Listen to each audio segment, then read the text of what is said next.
에이리언 로뮬루스의 리뷰에서 말씀드렸다시피 터미네이터는 부활을 위해 연신 발버둥을 쳤으나 영 시원찮은 결과만 남겼습니다.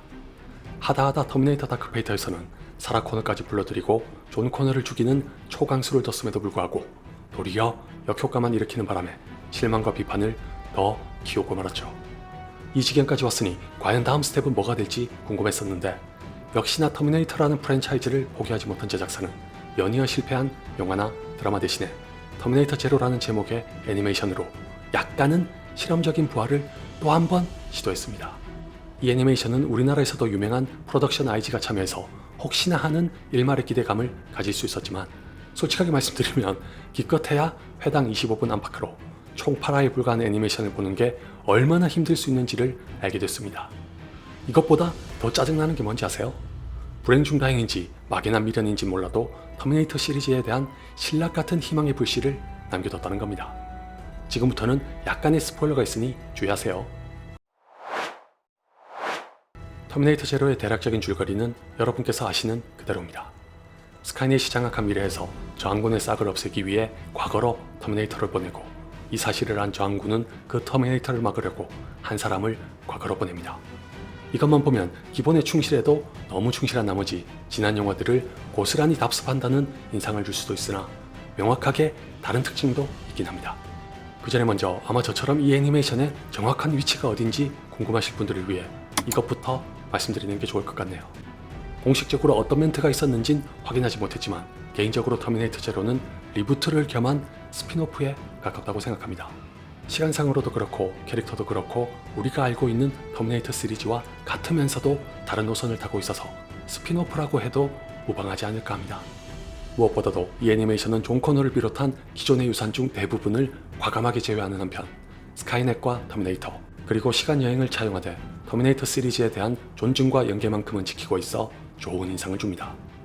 대표적으로 터미네이터 제로는 1997년과 2022년을 오가는데 사실 처음에는 이게 좀 이상했습니다. 왜냐하면 1997년에는 이노라고 하는 로봇이 상용화가 돼 있질 않나 2022년은 시청자들에게도 이미 2년이나 지난 과거라 몰입에 방해가 될 수도 있을 것 같았거든요. 대체 왜 이렇게 설정했을까 잠시 고민하다가 멍청하게도 까맣게 잊고 있던 게 떠올랐습니다. 터미네이터 시리즈에서 1997년은 바로 그 유명한 심판의 날이 있었던 해죠. 그러니까 터미네이터 제로도 이 시간대를 지키기 위해 1997년을 배경으로 삼은 거고 같은 맥락에서 미래의 시간대가 2022년인 것 터미네이터에서 터미네이터와 카일리스를 과거로 보냈던 시간대가 2029년인 걸 지키기 위해서입니다. 참고로 미래의 두 시간대에 7년의 차이를 둔 것도 이유가 있습니다만 이건 큰 스포일러라 생략할게요. 이렇게 터미네이터 시리즈에 대한 존중과 연계를 지키면서 터미네이터 제로가 차별화로 꺼낸 카드는 다름 아닌 새로운 캐릭터, 즉 멜컴의 개입입니다. 이 애니메이션의 주인공 중 한 명인 멜컴은 스카이넷이 인류를 멸망으로 이끄는 미래가 도래할 걸 알고 스카이넷에 대항해 인류를 지켜줄 또 다른 AI인 코코로를 개발합니다. 멜컴은 심판의 날이 벌어지기 직전에 코코로를 완성해 온라인에 접속시키려 하고 스카이넷은 그걸 막기 위해 터미네이터를, 저항군은 터미네이터를 막기 위해 에이코를 보냅니다. 후자는 전형적이라면 전형적이고 지겹다면 지겨울 터미네이터 시리즈의 설정이지만 전자의 경우는 코너 가문에서 벗어나 AI에 맞설 AI를 방책으로 내세운다는 색다른 관점을 제공합니다. 다시 말해 이 애니메이션은 터미네이터 제로라는 제목에 걸맞게 존 코너 이전에 스카이넷과 맞서 싸웠던 인물로 멜컴을 대두시켜 AI 대 AI라는 흥미로운 구도를 만든 겁니다. 저는 이게 참 현명한 판단으로 보이는데 존 코너를 죽이는지까지 했으면서도 망한 판국이라면 더 이상 코너 가문에 매달릴 염치도 없을 거고 그렇다면 아예 새로운 방식으로 접근하는 게 프랜차이즈의 생명력을 연장할 수 있는 유일한 방법일 거라고 생각합니다. 그런 의미에서 AI 대 AI라는 여러모로 좋은 수를 두면서도 자신의 뿌리를 잊지 않는 태도를 간직한 건 칭찬에 마땅합니다. 터미네이터 제로는 앞에서 말씀드렸던 시간대 외에도 중요한 역할을 하는 여러 캐릭터를 기존의 터미네이터 시리즈에 등장했던 캐릭터에게서 영향을 받아 만든 걸로도 보이는 데다가 존 코너가 어떻게 해서 기계와의 전쟁에서 승리할 수 있었는지에 대한 단서도 희미하게나마 알려줍니다. 아울러 경찰서 학살 같은 오마주 성격의 장면도 들어있어서 아무래도 터미네이터 시리즈의 팬들에게는 반감 구석이 꽤 많아 호감을 사기도 합니다. 단 반대로 보면 얼마든지 예측이 가능한 설정으로 가득해 지나치게 뻔하다는 인상을 줄 수 있는가 하면 에이리언 로뮬루스만큼의 뛰어난 연출로 얼충하는 것도 아니라 심심하고 지루하다는 느낌을 주기 십상입니다. 다른 걸 다 떠나서 애니메이션의 한계인 건지 터미네이터의 위압감이 전혀 전달되지 않는다는 건 엄청난 결점입니다.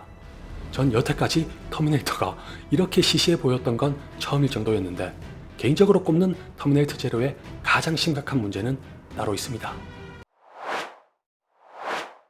좀 전에 멜컴이 스카이넷에 맞서기 위해 코코로를 개발해 AI 대 AI라는 구도를 만든 게 흥미로웠다고 말씀드렸지만 정작 결과는 매우 실망스럽습니다. 결정적인 이유는 멜컴과 코코로가 긴 시간 동안 운명이 어쩌니 인간이 어쩌니 하면서 나누는 식상하기 짝이 없는 대화 때문인데, 아니 막말로 애초에 인간을 지키려고 만든 AI가 시종일관 염세적인 태도로 반항에 가까운 질문과 주장 따위만 일삼으면 개발자의 능력에 문제가 있는 거 아닌가요? 설상가상 이 대화란 게 일본 작품 특유의 중2병스러운 장황하고 고리타분한 설교로 가득한 바람에 질색하게 만드는 걸로도 부족해 다른 날도 아닌 심판의 날을 코앞에 두고서야 인류를 지킬 최후의 수단을 설득하고 있다는 것도 황당합니다. 천만다행히 둘의 대화가 나누는 결론만큼은 괜찮았으나 거기까지 도달하는 과정이 너무나도 지루해서 터미네이터 제로의 재미를 크게 반감시킵니다. 마치 우리나라의 신파처럼 일본에서도 고질병이란 지적이 나오는지 어떤지는 모르겠는데 영화, 드라마, 애니메이션에서 굉장히 흔하게 볼 수 있는 철학적이고 고상하며 심오한 척하는 논의로 작품의 깊이를 억지스레 강요하려는 각본과 연출은 좀 지양했으면 좋겠습니다. 만약 터미네이터 제로가 이 부분을 간단 명료하게 정리해서 전달할 수만 있었다면 적어도 저는 지금보다 훨씬 높은 점수를 줬을 거라고 장담합니다. 유감스럽게도 전혀 그렇지 못했기 때문에 고작 8화의 애니메이션을 보는 게 정말 힘들었다고 말씀드렸지만 그런 와중에도 희망의 불씨를 봤다는 게 참 뭐라 말하기 힘든 감정을 갖게 합니다. 예컨대 개인적으로 터미네이터 제로를 보면서 멜컴과 코코로보다 더 흥미로웠던 건 시간여행의 모순입니다.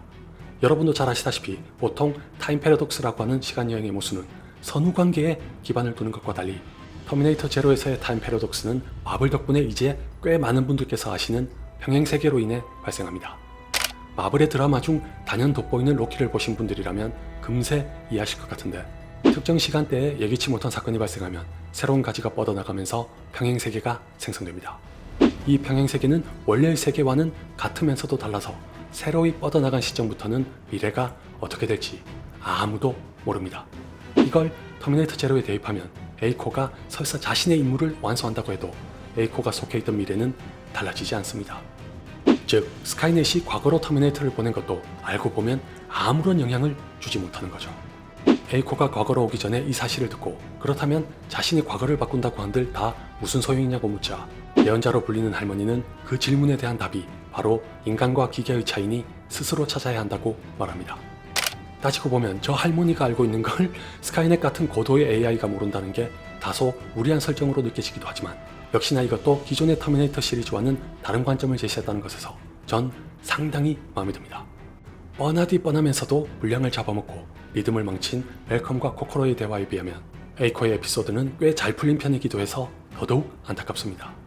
재차 강조할 수밖에 없을 정도로 과도하게 늘어졌던 멜컴과 코코로의 대화를 최대한 간결하게 축약하고 눈에 들어오는 몇 가지 설정을 올바로 구현했더라면 터미네이터 시리즈의 부활을 견인할 수도 있었던 애니메이션이 결과적으로는 괜한 미련만 갖게 하는 작품으로 남게 된 것 같네요.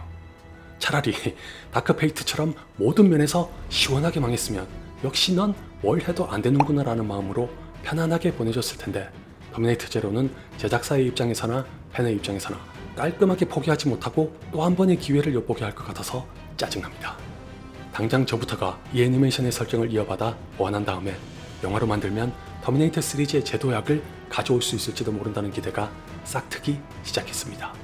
아직까지 공개적으로 특별한 계획이 알려진 건 없는 것 같지만 터미네이터 제로가 의외로 해외에서는 반응이 좋다고 하니까 죽은 자식의 거시기 만지는 심정으로 한번 기다려보는 것도 괜찮을까요?